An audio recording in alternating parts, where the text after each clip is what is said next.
రాఘవేంద్ర స్వామి ఆలయం నెలవై ఉన్న ప్రాంతం మంత్రాలయం. ఇక్కడ వరుసగా 3 సార్లు ఎమ్మెల్యేగా గెలిచారు వై బాలనాగిరెడ్డి. నియోజకవర్గం ఏర్పడినప్పటి నుంచి బాలనాగిరెడ్డి హవానే కొనసాగుతుంది. 2009లో టీడీపీ తరపున, 2014, 2019లో వైసీపీ తరపున గెలిచారు. ఈ మంత్రాలయం సెగ్మెంట్లో 60% బోయ సామాజిక వర్గానికి చెందినటువంటి ప్రజలే నివసిస్తారు.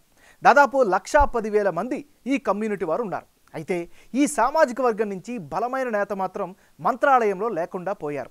దీంతో జనాభాలో డామినెంట్గా ఉన్న పొలిటికల్ పవర్ మాత్రం రెడ్డి సామాజిక వర్గం చేతుల్లో ఉంటుంది. 2009 నియోజకవర్గాల పునర్విభజనలో భాగంగా మంత్రాలయం కొత్తగా ఏర్పాటైంది. ఎమ్మిగనూరు నియోజకవర్గం నుంచి మంత్రాలయం, పెద్ద కడుబూరు, కోసిగి మండలాలతో పాటుగా ఆదోని సెగ్మెంట్ నుంచి కౌతాల మండలాన్ని కలిసి ఈ మంత్రాలయం నియోజకవర్గాన్ని ఏర్పాటు చేశారు. గతంలో ఆదోని నియోజకవర్గంగా ఉన్న ఈ ప్రాంతం 2009 నుంచి మంత్రాలయం ప్రత్యేక సెగ్మెంట్గా మారింది. ఇప్పుడు మరో ఎన్నికల పరీక్షకు సిద్ధమైంది. మంత్రాలయం నియోజకవర్గం ఓటర్ నాడి ఎలా ఉందో తెలుసుకునే ముందు 2019 అసెంబ్లీ ఫలితాలను ఓసారి చూద్దాం. మంత్రాలయం నియోజకవర్గంలో 2019లో బాలనాగిరెడ్డి వర్సెస్ పాలకుర్తి తిక్కారెడ్డి వీళ్ళిద్దరి మధ్య ప్రధానంగా పోటీ జరిగింది.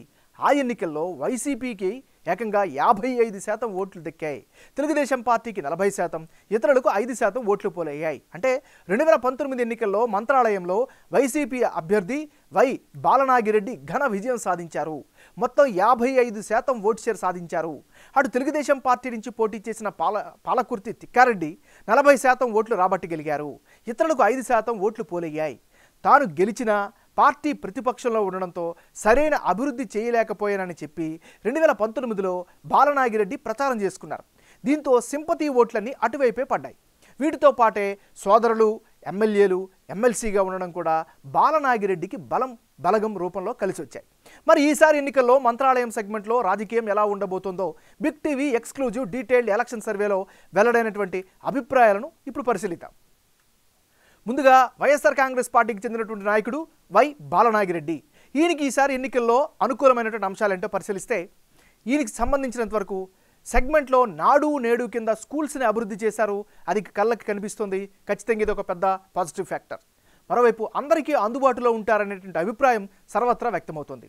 నియోజకవర్గంలోనే స్థిర నివాసం ఉండడం కూడా ఈయనకి రాజకీయంగా కలిసి వచ్చేటటువంటి మరొక ఫ్యాక్టర్. సమస్యలకి ఎప్పటికప్పుడు పరిష్కారం చూపిస్తారు అనేటటువంటి ఒక అభిప్రాయం కూడా వ్యక్తమవుతుంది. పార్టీ పరంగా చూసుకుంటే పొలిటికల్గా కేడర్ను బాగా చూసుకోవడం ఈయనకు మరో ప్లస్ పాయింట్.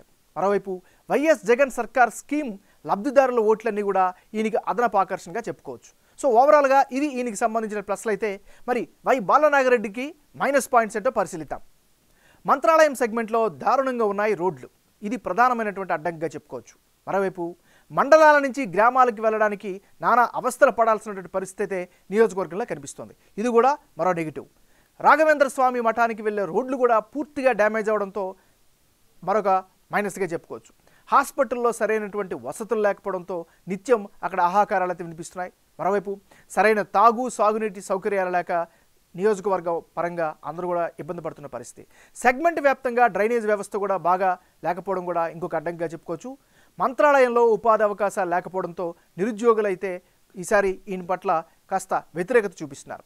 ముఖ్యంగా యువత హైదరాబాదు, బెంగళూరు, చెన్నైకి వలసలు పోతున్నటువంటి పరిస్థితి. ఇది ఈయనకి సంబంధించినంత వరకు ఉండేటటువంటి గ్రౌండ్ రియాలిటీ.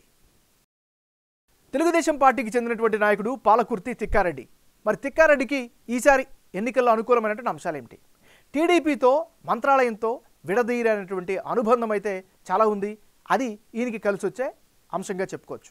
గత 2 ఎన్నికల్లో ఓడిపోయారు. ఆ సానుభూతి కూడా ఈయనకి ఈసారి కలిసి వస్తుంది అనే అభిప్రాయం వ్యక్తమవుతుంది. మరోవైపు తెలుగుదేశం పార్టీ తరపున సెగ్మెంట్ ఇన్ఛార్జిగా ప్రస్తుతం బాధ్యతలు నిర్వర్తిస్తున్నారు. ఇది రాజకీయంగా కలిసి వచ్చే అంశం. ఆపదలో ఉన్న వారికి ఆర్థిక సాయాలు చేస్తారు అనేటువంటి ఒక అభిప్రాయం అయితే ఈయన పట్ల కనిపిస్తుంది. ఇది పాలకుర్తి తిక్కారెడ్డికి అనుకూలమైనటువంటి అంశాలు. మరి మైనస్ పాయింట్స్ ఏంటో కనుక పరిశీలిస్తే, బోయ కమ్యూనిటీని ఆకట్టుకునే ప్రయత్నాలు ఆశించిన స్థాయిలో చేయలేదు అనేటువంటి ఒక అపవాదం అయితే వినిపిస్తుంది. మరోవైపు పబ్లిక్ సపోర్టు పెంచుకోకపోవడం కూడా మరో ప్రధానమైనటువంటి మైనస్గా చెప్పుకోవచ్చు. ఇది తిక్కారెడ్డికి సంబంధించినటువంటి ప్లస్లు మైనస్లు. జనసేన పార్టీకి సంబంధించినటువంటి నాయకుడు బి లక్ష్మణ్. మరి లక్ష్మణ్కి ఈసారి అనుకూలమైన అంశాలేంటి? జనంలో సీనియర్ నేతగా గుర్తింపు అయితే ఈయన పట్ల కనిపిస్తోంది. మరోవైపు పబ్లిక్లో అయితే మంచి ఇమేజ్ ఈయన సంపాదించుకునే పరిస్థితి. మరోవైపు బోయ కమ్యూనిటీ పూర్తి మద్దతు కూడా ఈయనకే కనిపిస్తున్నటువంటి పరిస్థితి కనిపిస్తోంది.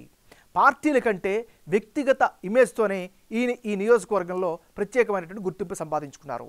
ఇది బి లక్ష్మణ్కి సంబంధించినటువంటి అనుకూలమైనటువంటి అంశాలు. మరి ఈయనకి మైనస్ పాయింట్స్ ఏమిటి? పొత్తులో భాగంగా టిక్కెట్ దక్కే అవకాశాలు చాలా తక్కువగా ఉండడమే ఈయనకి ప్రధానమైనటువంటి నెగిటివ్గా చెప్పుకోవచ్చు. ఇది ఈయనకి సంబంధించినటువంటి ప్లస్లు మైనస్లు.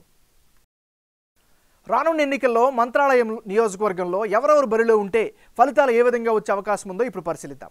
ముందుగా వై బాలనాగిరెడ్డి వర్సెస్ రాఘవేందర్ రెడ్డి, వీళ్ళిద్దరి మధ్య గనక పోటీ జరిగితే ఆ పక్షంలో వైఎస్ఆర్ కాంగ్రెస్ పార్టీకి 48% ఓటు షేరు, అదేవిధంగా తెలుగుదేశం పార్టీకి 44% ఓట్లు, ఇతరులకు 8% ఓట్లు దక్కే ఛాన్సెస్ ఉన్నాయి. అంటే ఇప్పటికిప్పుడు ఎన్నికలు జరిగితే మంత్రాలయంలో వైసీపీ గెలిచేందుకే ఎక్కువ అవకాశాలు కనిపిస్తున్నాయి.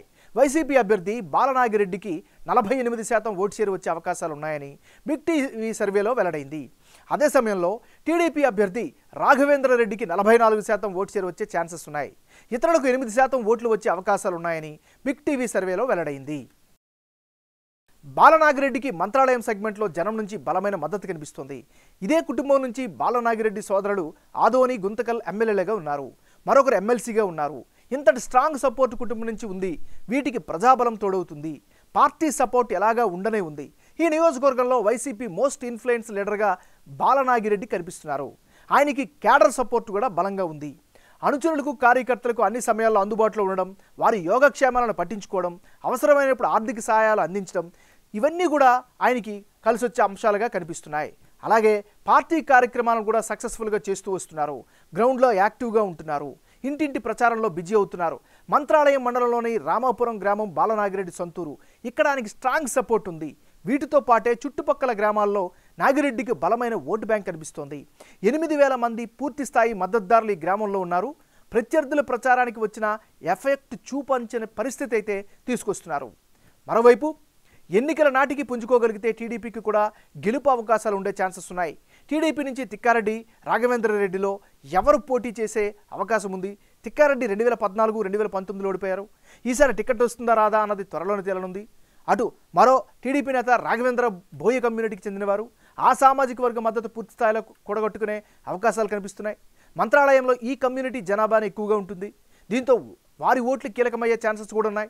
అయితే తిక్కారెడ్డి కూడా మంత్రాలయంలో కీలక నేతగా ఉన్నారు. టికెట్ రాఘవేంద్రకి దక్కినా ఆయన మద్దతుదారులు టీడీపీకి సపోర్ట్ ఇచ్చే అవకాశాలే ఎక్కువగా కనిపిస్తున్నాయి. అటు జనసేనతో పొత్తుతో పోటీ చేస్తే అక్కడి అభ్యర్థి లక్ష్మణ్ కూడా టీడీపీకి సపోర్ట్ ఇచ్చే అవకాశాలు కనిపిస్తున్నాయి.